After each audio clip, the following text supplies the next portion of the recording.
जब आप गेम खेलते हैं, कोई कार्ड्स का गेम खेलते हैं, तो आप अपना हुकुम का एक है जो उसको छुपा के रखते हैं, उसको लास्ट में पेश किया जाता है। तो ऐसा ही कुछ मेरे ख्याल से रोहित शर्मा और राहुल द्रविड़ इस वक्त कर रहे हैं। अपने हुकुम के यानी युजवेंद्र चहल को उन्होंने अभी तक छुपा के रखा था और अहम मैच में उनको मैदान पर उतार सकते हैं। उसमें सूर्य कुमार यादव हैं या विराट कोहली, ये दो ही खिलाड़ी ऐसे हैं जो मिडिल ऑर्डर में, जिन्होंने टॉप ऑर्डर का भी काम किया है, मिडिल ऑर्डर का भी काम किया है और फिनिशर की भूमिका भी निभाई है इन दो ही खिलाड़ियों ने। लेकिन जो इस चीज़ के लिए बिल्कुल प्रख्यात है, टॉप ऑर्डर के लिए रोहित शर्मा और फिनिशर की भूमिका में हार्दिक पांड्या, दोनों ही फ्लॉप साबित हुए हैं। हार्दिक पांड्या पर अगर आप नज़र डालें तो सिर्फ पाकिस्तान के खिलाफ जो पहला वो मैच हुआ था, उस मैच में उन्होंने विराट कोहली के साथ एक अच्छा योगदान दिया था। उसके बाद उन्हें बल्लेबाजी के पर्याप्त मौके दिए जितने कि एक फिनिशर बल्लेबाज को मिलने चाहिए, लेकिन अभी तक वो बिल्कुल नाकामयाब साबित हुए। तो कहीं ना कहीं सेमीफाइनल में रोहित शर्मा का ना चलना अभी तक और हार्दिक पांड्या का बल्ला खामोश होना, ये एक सबसे बड़ा चिंता का विषय बन सकता है। नमस्कार, मैं अंकित शर्मा और क्रिकेट टुडे में आप सभी का स्वागत है। दोस्तों, भारत और इंग्लैंड के बीच गुरुवार 10 नवंबर को T20 वर्ल्ड कप का दूसरा सेमीफाइनल मैच खेला जाएगा। इस मैच में कौन सी टीम बाजी मारेगी, इस पर चर्चा करने के लिए मेरे साथी राहुल मौजूद हैं। राहुल, कल के मैच में कौन सी टीम जीतेगी और क्यों? देखिए अंकित, जो जिस मुकाम पे अब टूर्नामेंट पहुंच चुका है सेमीफाइनल में, तो यहाँ पर जितनी भी टीमें पहुंची हैं, न्यूजीलैंड, पाकिस्तान, इंडिया और इंग्लैंड, सभी टॉप की टीमें हैं जिन्होंने टूर्नामेंट में काफ़ी अच्छा प्रदर्शन दिखाया। पाकिस्तान को छोड़ के उन्होंने थोड़ा उलटफेरों की सहायता लेकर यहाँ तक पहुंचे हैं, लेकिन बाकी तीनों टीमों ने जो प्रदर्शन दिखाया है खुद के दम पे काफ़ी बेहतरीन प्रदर्शन दिखाया है। तो ऐसे में जो मुकाबले होने वाले हैं, मुझे नहीं लगता कि ये मुकाबले जो भी होंगे एक तरफा होंगे। ये बेहद ही कांटेदार और रोमांचक मैच फैंस को देखने को मिलने वाले हैं, ऐसा मुझे लगता है। तो ये मुकाबला भी इंग्लैंड और भारत का ऐसा ही रहने वाला है और जो 50-50 के जो चांसेस हैं उससे 1-2% ऊपर, यानी मुझे भारत का पलड़ा 55-45 के हिसाब से भारी नजर आ रहा है। इंग्लैंड की टीम की अगर आप बल्लेबाजी की बात करें तो उनकी बल्लेबाजी में काफ़ी गहराई नज़र आती है। अगर आपके 7 विकेट भी गिर गए तब भी आपके पास एक ऐसा ऑलराउंडर खिलाड़ी मौजूद है जो बल्लेबाजी कर सकता है। तो कहीं ना कहीं इंग्लैंड के पास वो क्षमता है बल्लेबाजी में। वही गेंदबाजी में बात करें तो उनके पास अच्छा खासा पेस अटैक है। बिल्कुल यही सेम चीज आपको टीम इंडिया में भी देखने को मिलेगी। हमारे पास रविचंद्रन अश्विन तक भी ऐसे बल्लेबाज हैं जो चौके छक्के मार के मैच को जिता सकते हैं। तो और तेज गेंदबाजी में हमारे पास अर्शदीप सिंह है, भुवनेश्वर कुमार है, मोहम्मद शमी, जिन्होंने पूरे टूर्नामेंट में अच्छा प्रदर्शन किया है। तो मैं यही कह रहा हूँ कि दोनों टीमें एक दूसरे के समानांतर हैं और दोनों ने टूर्नामेंट में बहुत अच्छा प्रदर्शन किया है। तो लेकिन जो दिल है मेरा, वो दिल की तरफ मैं थोड़ी सी ज़्यादा सुन रहा हूँ और लग रहा है मुझे कि 45-55 के हिसाब से टीम इंडिया ये मुकाबला जीतने वाली है। जी हाँ बिल्कुल। जहाँ तक आपकी राय जहाँ आपने रखी कि टीम इंडिया कल का मुकाबला ये जीतना चाहेगी, तो भारतीय प्रशंसक भी यही इच्छा जता रहे हैं कि कहीं ना कहीं भारत इंग्लैंड के खिलाफ सेमीफाइनल का मुकाबला जो है जीते और उसके बाद सेमीफाइनल में प्रवेश करे। लेकिन फिर भी सेमीफाइनल के लिए तो मैंने और फैंस की तो यही उम्मीदें होंगी कि भारत जीते। लेकिन आपको क्या लग रहा है, किसका पलड़ा भारी रहने वाला है? देखिए, पलड़े के हिसाब से अगर आप नजर डालें तो कहीं ना कहीं मुझे भी टीम इंडिया का पलड़ा जो है वो इंग्लैंड के सामने भारी नजर आ रहा है, क्योंकि अगर आप आंकड़े भी उठाकर देखेंगे तो हेड टू हेड में इन दोनों टीमों के बीच में अब तक 22 T20I मैच हुए हैं, जिसमें से 12 टीम इंडिया ने जीते हैं और 10 इंग्लैंड ने जीते हैं।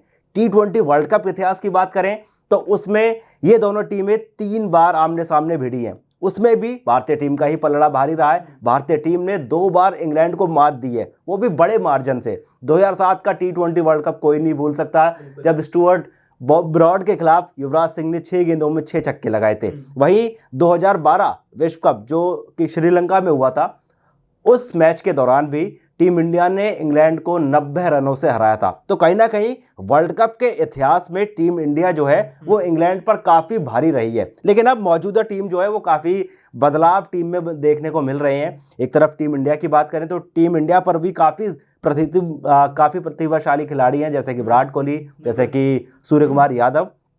लेकिन दूसरी तरफ अगर इंग्लैंड की बात करें तो इंग्लैंड में भी कुछ ऐसे खिलाड़ी मौजूद हैं जो अकेले दम पर पूरे मैच का पासा पलट सकते हैं, जैसे कि जॉस बटलर हैं, एलेक्स हेल्स हैं, बेन स्टोक्स अभी तक इस टूर्नामेंट में खामोश रहे हैं, लेकिन वो एक ऐसे खिलाड़ी हैं जो पूरा मैच जिताने की काबिलियत रखते हैं। बिल्कुल, लेकिन अंकित जो आपने आंकड़ों की बात करी, मैं यहाँ पर आपसे थोड़ा सा असहमति जताऊंगा, क्योंकि इस टूर्नामेंट में T20 विश्व कप 2022 में जो हमने मैचेस देखे हैं, जो उलटफेर हमने देखे हैं, तो मुझे नहीं लगता कि इतिहास के आंकड़े यहाँ पर किसी भी प्रकार से मायने रखेंगे। जी हाँ, बिल्कुल, इस बात से मैं भी आप पूरी तरीके से आपसे सहमत हूँ कि उलटफेर काफ़ी ज़्यादा इस T20 वर्ल्ड कप में देखने को मिले हैं। चाहे वो जिम्बाब्वे और पाकिस्तान का मैच हो, चाहे वो नीदरलैंड और दक्षिण अफ्रीका का मैच हो, या फिर आयरलैंड और इंग्लैंड का मैच हो, बड़े उलटफेर देखने को मिले हैं और हो सकता है कि कल भी कोई उलटफेर देखने को मिल जाए। लेकिन मैं आपको आप खिलाड़ी की बात कर रहे थे, तो इंग्लैंड के ऐसे कौन से खिलाड़ी हैं जो भारतीय टीम को फाइनल में प्रवेश करने से रोक सकते हैं? देखिए, मैं सिर्फ 2 खिलाड़ियों के नाम यहाँ पर लेना चाहूंगा इंग्लैंड के। एक तो जोस बटलर, उनके कप्तान, और दूसरे लियम लिविंगस्टन। दोनों खिलाड़ी इतने प्रतिभाशाली हैं, जिन पिछले साल आईपीएल, मतलब इसी साल आईपीएल में दोनों ने काफी अच्छा प्रदर्शन दिखाया। तो टीम इंडिया के गेंदबाजों के खिलाफ इन्हें खेलने का अनुभव है। ज्यादा पुरानी बात नहीं है, आईपीएल अभी हाल ही में हुआ है, 2-3 महीने हुए।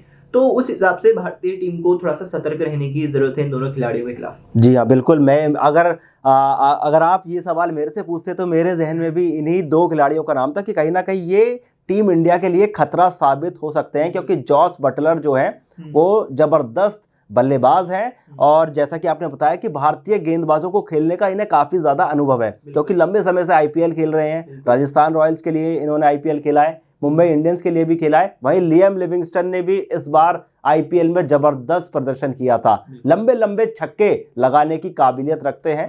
लेकिन इन खिलाड़ियों को रोकने के लिए हमारे पास भी एक अच्छा खासा गेंदबाजी अटैक मौजूद है, जिसमें अर्शदीप सिंह जबरदस्त प्रदर्शन दिखा रहे हैं अब तक इस T20 वर्ल्ड कप में। बिल्कुल, सारे गेंदबाज, आपने अच्छी बात करी, लेकिन लियम लिविंगस्टन को अभी तक इस टूर्नामेंट में पर्याप्त मौका नहीं मिला है। ये थोड़ी सी चिंता की बात हो सकती है इंग्लैंड के लिए, क्योंकि एकदम से अगर वो टूर्नामेंट में उन्हें इतनी जिम्मेदारी वाली मैच में मौका मिलता है तो थोड़ा सा मुश्किल उनके लिए हो सकता है। और भारतीय गेंदबाजों ने जो इस पूरे टूर्नामेंट में अपना प्रदर्शन दिखाया है, खास तौर पर तेज गेंदबाजों ने, तो वो इंग्लैंड के लिए थोड़ा और चिंता का सबब बन सकता है। इस टूर्नामेंट में अभी सुपर 12 का राउंड हमने देखा, टीम इंडिया ने अपनी टीम में कोई खास बदलाव नहीं किए।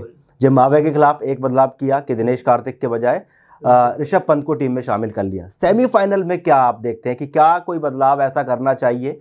देखिए, क्या आपको जरूरत महसूस हो रही है इस वक्त टीम इंडिया में किसी बदलाव की? देखिए, अगर मेरे हिसाब से देखा जाए तो जो टीम जिम्बाब्वे के खिलाफ टीम इंडिया ने मैदान में उतारी थी, उसी टीम के साथ सेमीफाइनल में उतरना चाहिए, क्योंकि बहुत से लोग ये सवाल उठा रहे हैं कि युजवेंद्र चहल को जो है रविचंद्रन अश्विन के बजाय शामिल करना चाहिए। तो मैं इससे सहमत नहीं हूँ, क्योंकि इंग्लैंड की टीम पर अगर आप नजर डालें तो उनमें काफी सारे लेफ्ट हैंडर बल्लेबाज हैं। मोइन अली है और बेन स्टोक्स हैं, और इसके अलावा सैम करन है, डेविड मिलान जो कि शायद इंजर्ड हैं, उन पर अभी संशय बना हुआ है कि वो खेलेंगे या नहीं। लेकिन काफी सारे लेफ्ट हैंडर जब एक टीम में हो तो आपके पास एक ऑफ स्पिनर का होना बेहद जरूरी है। तो ऐसे में रविचंद्रन अश्विन को ही कहीं ना कहीं सेमीफाइनल का मुकाबला खेलना चाहिए। वहीं दूसरी तरफ बात करते हैं ऋषभ पंत और दिनेश कार्तिक की, तो अगर आप ऋषभ पंत को एक मैच खिलाते हैं उसके बाद उन्हें फिर से बैठाया जाता है तो ये किसी भी खिलाड़ी के लिए एक अनफेयर डिसीजन होगा। बिल्कुल।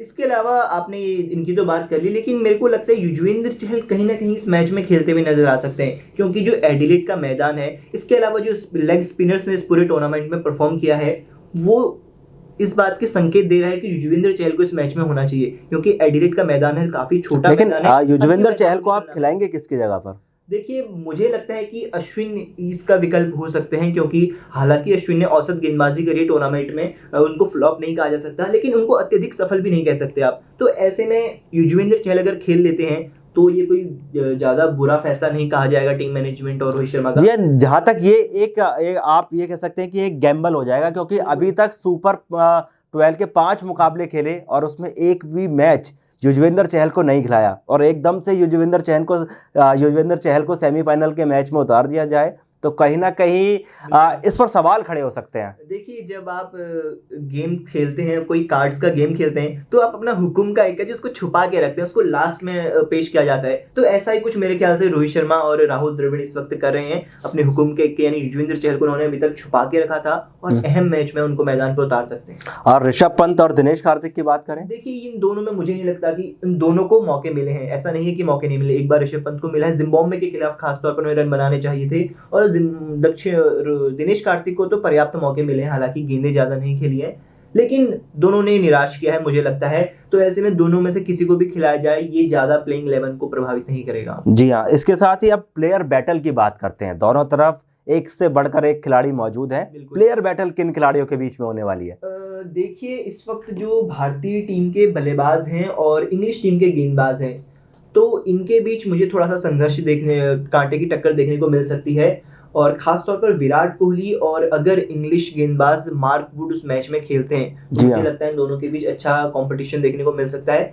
इसके अलावा भारतीय स्पिनर्स और लियम लिविंगस्टन यानी युजवेंद्र चहल या अश्विन खेलते हैं, तो उन दोनों के बीच भी देखने का टक्कर हो सकती है। जी हाँ, जी हाँ। इस अगर मेरे नज़रिए से देखें तो कहीं ना कहीं अर्शदीप सिंह और जॉस बटलर के बीच में एक बैटल होने वाली है। वहीं एलेक्स हेल्स और भुवनेश्वर कुमार के बीच में एक बैटल होने वाली है। वहीं दूसरी तरफ रविचंद्रन अश्विन की बैटल जो है वो बेन स्टोक्स और मोइन अली, इन दोनों खिलाड़ियों से होने वाली है। अश्विन तय है, मतलब आपकी तरफ मेरी तरफ से रविचंद्रन अश्विन जो है वो कहीं ना कहीं तय है, क्योंकि एक ऑफ स्पिनर जो है लेफ्ट हैंडर बैट्समैन के सामने अच्छी भूमिका निभा सकता है लेग स्पिनर के बजाय।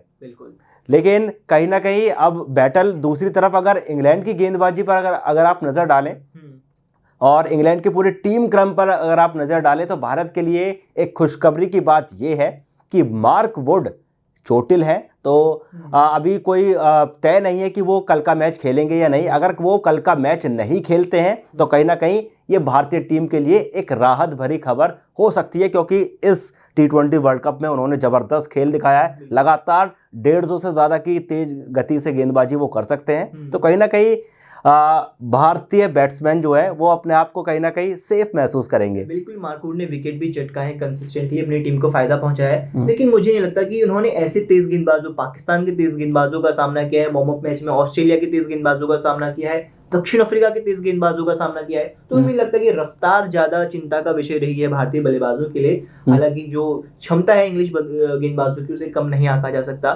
जी हाँ, जी हाँ। मार्क वुड के खेलने न खेलने से भारतीय बल्लेबाजों, वही चीज मैं डेविड मलान के लिए भी बोलना चाहूंगा कि डेविड मलान भले ही मतलब इंग्लैंड के टॉप बैट्समैन में से एक रहे हैं, लेकिन इस T20 वर्ल्ड कप में खामोश रहे हैं। तो उनकी कमी ना इंग्लैंड को जो है खलेगी और ना ही भारत को इससे ज़्यादा कोई फर्क पड़ेगा। हालांकि फिल सॉल्ट जो है वो कहीं ना कहीं डेविड मलान को रिप्लेस कर सकते हैं, ऐसी खबर अभी, ऐसी एक रिपोर्ट सामने आई है। लेकिन अब बात करते हैं टीम इंडिया के टॉप ऑर्डर और फिनिशर। मिडिल ऑर्डर जो है वो ज़बरदस्त रहा है, चाहे उसमें सूर्य कुमार यादव हैं या विराट कोहली। ये दो ही खिलाड़ी ऐसे हैं जो मिडिल ऑर्डर में, जिन्होंने टॉप ऑर्डर का भी काम किया है, मिडिल ऑर्डर का भी काम किया है और फिनिशर की भूमिका भी निभाई है इन दो ही खिलाड़ियों ने। लेकिन जो इस चीज़ के लिए बिल्कुल प्रख्यात है, टॉप ऑर्डर के लिए रोहित शर्मा और फिनिशर की भूमिका में हार्दिक पांड्या, दोनों ही फ्लॉप साबित हुए हैं। हार्दिक पांड्या पर अगर आप नज़र डालें तो सिर्फ पाकिस्तान के खिलाफ जो पहला वो मैच हुआ था, उस मैच में उन्होंने विराट कोहली के साथ एक अच्छा योगदान दिया था। उसके बाद उन्हें बल्लेबाजी के पर्याप्त मौके दिए जितने कि एक फिनिशर बल्लेबाज को मिलने चाहिए, लेकिन अभी तक वो बिल्कुल नाकामयाब साबित हुए। तो कहीं ना कहीं सेमीफाइनल में रोहित शर्मा का ना चलना अभी तक और हार्दिक पांड्या का बल्ला खामोश होना, ये एक सबसे बड़ा चिंता का विषय बन सकता है। बिल्कुल, आपने पाकिस्तान के खिलाफ हार्दिक की पारी की बात करी। मुझे नहीं लगता कि उस मैच में उन्होंने फिनिशर की भूमिका निभाई। उसमें उन्होंने योगदान दिया, पार्टनरशिप करी विराट कोहली के साथ, लेकिन फिनिश वो भी नहीं कर पाए। विराट कोहली ने वहां पर भूमिका निभाई थी। तो हार्दिक पांड्या को कहीं ना कहीं रन बनाने की जरूरत है, और हालांकि उनकी क्षमता पर किसी को शक नहीं है। टीम इंडिया में लगातार वो अपनी जगह बना के आ रहे हैं जब से उन्होंने चोट से वापसी करी है। इसके अलावा रोहित शर्मा के बल्ले से भी रन निकलने जरूरी है। उन्होंने सिर्फ एक नीदरलैंड के खिलाफ पारी खेली थी, वो भी काफी जूझते हुए वहां पर नजर आए थे। इसके अलावा उनके खेलने के अंदाज पर भी सवाल उठाए जा रहे हैं। शायद रोहित शर्मा काफी अपने आप को आराम से ये सोचते हैं, उन्होंने अपनी मानसिकता बना ली है कि आने वाले बल्लेबाज हैं वो रन बना लेंगे, इसलिए वो मैदान पर आते ही ताबड़तोड़ शॉट खेलने की कोशिश करते हैं। आपने भी देखा, हमने भी देखा, जो पूरा टूर्नामेंट घटित हुआ है, तो ऐसे में रोहित शर्मा को थोड़ा सा टिकने की जरूरत है, कम से कम 1-2 ओवर अपने आप को दें, 3 ओवर अपने आप को दें, उसके बाद बड़े शॉट्स खेलने की कोशिश करें। हालांकि पावर प्ले में रन बनाने की जरूरत होती है, लेकिन थोड़े से संभल के शॉट्स खेलने रोहित शर्मा को। जी हाँ, जहाँ तक फिनिशर की भूमिका की बात करें तो फिनिशर की भूमिका में आपके पास हार्दिक पांड्या मौजूद है। अगर आप ऋषभ पंत को खिलाते हैं तो उन्हें आप बतौर फिनिशर बल्लेबाज के रूप में टीम में नहीं देखेंगे, वो कहीं ना कहीं 5वें नंबर पर बल्लेबाजी करने आएंगे। और दूसरी तरफ अक्षर पटेल हैं, जिन्होंने इस टूर्नामेंट में ना तो अभी तक उन्होंने बल्लेबाजी ठीक से की है, ना गेंदबाजी में कोई खास कमाल दिखा पाया है। तो ऐसे में कहीं ना कहीं मुझे लगता है कि किसी एक पक्ष को ही मजबूत किया जाए तो वो आप बल्लेबाजी को मजबूत कर सकते हैं, दीपक हुड्डा को टीम में शामिल करके। देखिए, दीपक हुड्डा टीम में आ तो सकते हैं, गेंदबाजी भी वो कर सकते हैं पार्ट टाइम, लेकिन वो मध्य क्रम के बल्लेबाज की भूमिका नहीं निभा सकते दीपक हुड्डा। हमने देखा था जब आयरलैंड दौरे पर टीम इंडिया गई थी तो उन्होंने ओपनिंग करते हुए फर्स्ट डाउन इस क्रम पे ऊपरी क्रम पर बल्लेबाजी की थी और काफी अच्छा परफॉर्मेंस वहां पे दिखाया था, शतक भी लगाया था। तो मध्य क्रम में दीपक हुड्डा मुझे नहीं लगता कि फिट बैठते हैं टीम इंडिया में। चलिए, इस मैच में कौन फिट बैठेगा और कौन ये मुकाबला जीतेगा ये तो कल का मैच ही बताएगा। लेकिन विशेष तौर पर जो हमने इस मैच को लेकर चर्चा की, शायद इससे आपको कहीं ना कहीं अंदाजा हो गया होगा कि किस टीम का पलड़ा कल के मुकाबले में भारी रहने वाला है। इसी तरह के तमाम टॉक शो हम आपके लिए लाते रहेंगे। फिलहाल के लिए आपसे विदा लेते हैं, तब तक के लिए धन्यवाद।